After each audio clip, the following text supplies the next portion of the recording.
Hello guys, నేను మీ all-rounder అమ్మాయి. ఈరోజు మన మూవీ రివ్యూ జాక్. ఈ సినిమాకి ఎక్స్పెక్టేషన్స్ కొంతమందికి మాత్రమే టీజర్ చూసాక వచ్చాయి. వాళ్ళకు కూడా ట్రైలర్ చూసాక ఉన్న ఎక్స్పెక్టేషన్స్ అన్నీ పోయాయి. ఆ ట్రైలర్ చూడగానే చెప్పేయచ్చు మన సిద్ధు జొన్నలగడ్డకి, అదే అండి మన టిల్లుకి డౌన్ఫాల్ స్టార్ట్ అయిపోయింది అని చెప్పి. వీళ్ళు కావాలనే చేసుకుంటారా, లేకపోతే అలా అయిపోద్దా వీళ్ళకి స్క్రిప్ట్ సెలెక్షన్లో? అదే మన విజయ్ దేవరకొండకి అయినట్టు, అదే మంచి మూవీతో మంచి స్క్రిప్ట్తో హిట్ కొట్టాక ఏదో దిష్టి తాకినట్లు ఫ్లాప్ వెంటనే కొట్టేయాలి. బొమ్మరిల్లు భాస్కర్ విషయానికి వస్తే అసలు రీసెంట్ మూవీస్లో హిట్సే లేవు, అన్ని ఫ్లాప్సే. సరే కంబ్యాక్ ఇస్తారని నమ్మొచ్చు, కానీ స్టోరీ సెలెక్షన్స్లో నువ్వు స్మార్ట్గా యాక్ట్ చేసి స్టోరీని సెలెక్ట్ చేసుకోవాలి కదా. సినిమా చూస్తుంటే పిచ్చిలేస్తుంది, బోర్ కొడుతుంది. ఆ హీరోయిన్ విషయానికి వస్తే హీరోయిన్కి మేకప్ ఎవరు చేశారో కానీ డబ్బాగా అనిపిస్తుంది. సరే హీరో విషయానికి వద్దాం. ఆ హీరోకి ఫేస్కున్న సగం యాక్నే తీయటానికే సగం బడ్జెట్ అయిపోయిందేమో అనిపిస్తుంది. హీరో ఫేస్కి యాక్నే ఉన్నా లేకపోయినా ఆ సినిమా చూస్తే సినిమా ఫ్లాప్ అవుద్దని ఎవడైనా చెప్తాడు. యాక్నే ఉంటే ఏంది, పోతే ఏంది. సినిమా గురించి ఇన్ డీటెయిల్గా మాట్లాడుకోవడానికంటే ముందు అసలు సినిమా లేదు, కథ లేదు, హీరో క్యారెక్టర్కి ఆర్క్ లేదు, మ్యూజిక్ లేదు, కామెడీ లేదు, ఏం లేదు. ఏదైనా యాక్షన్ సీన్స్ చూద్దామనంటే యాక్షన్ సీన్స్ ఎంత వర్స్ట్గా ఉంటాయంటే, కామెడీ విషయానికి వస్తే comedy Jabardasth comedy is better than this movie. ట్రైలర్లో ఏ సీన్స్ అయితే బాగుంటాయో సినిమాలో కూడా అవే సీన్స్ బాగుంటాయి, అంతకు మించి ఏం బాగోదు సినిమాలో. అండ్ టిల్లు లాంటి హిట్ సినిమా తీసిన తర్వాత సేమ్ ఆ టిల్లుకి మంచి బ్లాక్ బస్టర్ రావాలంటే అంత ఈజీ విషయం కాదు. ఖచ్చితంగా ఆ Tillu character shade next impact అవుతూనే ఉంటుంది. బట్ ఈ స్క్రిప్ట్ అయితే ఎందుకు ఓకే చెప్పాడో మనకైతే అర్థం కాదు, అతనికైనా అర్థమైందో కాలేదో అర్థం కాలే.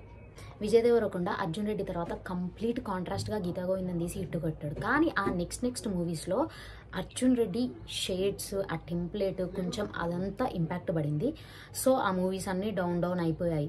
ఇక్కడ డీజే టిల్లుది కూడా సేమ్ కథ రిపీట్ అవుతుంది. కొంచెం చూసుకోవాలి కదా బ్రో. గ్రాఫిక్స్ విషయానికి వస్తే చూస్తే ఏడుస్తారు జనాలు. ఆ గ్రాఫిక్స్ ఎట్లా ఉంటుంది అంటే, స్కూల్ పిల్లలు గ్రాఫిక్స్ క్లాస్లో వేసే గ్రాఫిక్స్ మొత్తం ఉంటుంది కదా, సేమ్ యాజ్ టీజ్గా ఉంటుంది. గ్రీన్ మ్యాట్ని ఎక్కడ పడితే అక్కడ పరిచేశారు చాపబడిచినట్టు, దాని మీద మొత్తం వేసుకుంటూ పోయారు. అసలు ఒక స్కూటర్ సీన్ ఉంటుంది వాళ్ళ మదర్ది సన్ది, ఆ స్కూటర్ సీన్ చూస్తే మాత్రం లిటరల్గా గ్రీన్ మ్యాట్ని చింపేస్తారు. సిద్ధు జొన్నలగడ్డ ఎక్కడా సినిమాలో ఎఫిషియెంట్గా కనిపించలేదు.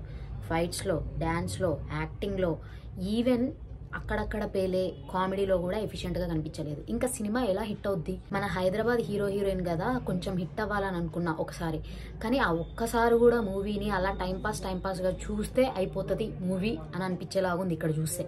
సిద్ధు జొన్నలగడ్డ కామెడీ సీన్స్ అక్కడక్కడ స్టైల్ అక్కడక్కడ పండించినట్టు అనిపిస్తుంది. కానీ హీరోయిన్కి మధ్య చిన్న మాంటేజెస్ కూడా ఎక్కడా పండలేదు. అండ్ వాళ్ళకి చిన్న రొమాంటిక్ సీన్స్ కూడా ఎక్కడా క్యూట్నెస్ ఓవర్లోడెడ్ అని అనిపించలేదు.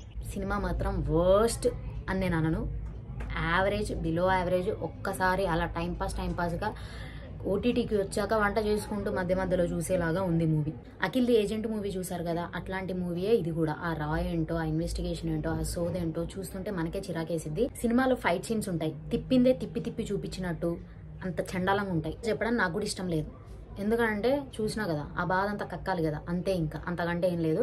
అండ్ నా 250 రూపీస్ టికెట్ ప్రైస్లో నేను కలెక్ట్ చేసుకుంది 80 రూపీస్ మాత్రమే. అండ్ ఈ మూవీ కోసం ఫస్ట్ హాఫ్ సెకండ్ హాఫ్ అంటూ సపరేట్ చేసి చెప్పే అంత ఓపిక నాకు లేదు. ఆ 80 రూపీస్ కూడా ఎందుకంటే ఏసీలో కూర్చున్నాం and parking fee. Thank you so much. నేను మీ ఆల్రౌండర్ అమ్మాయి. లైక్, షేర్, సబ్స్క్రైబ్ మర్చిపోకండి. Bye, thank you.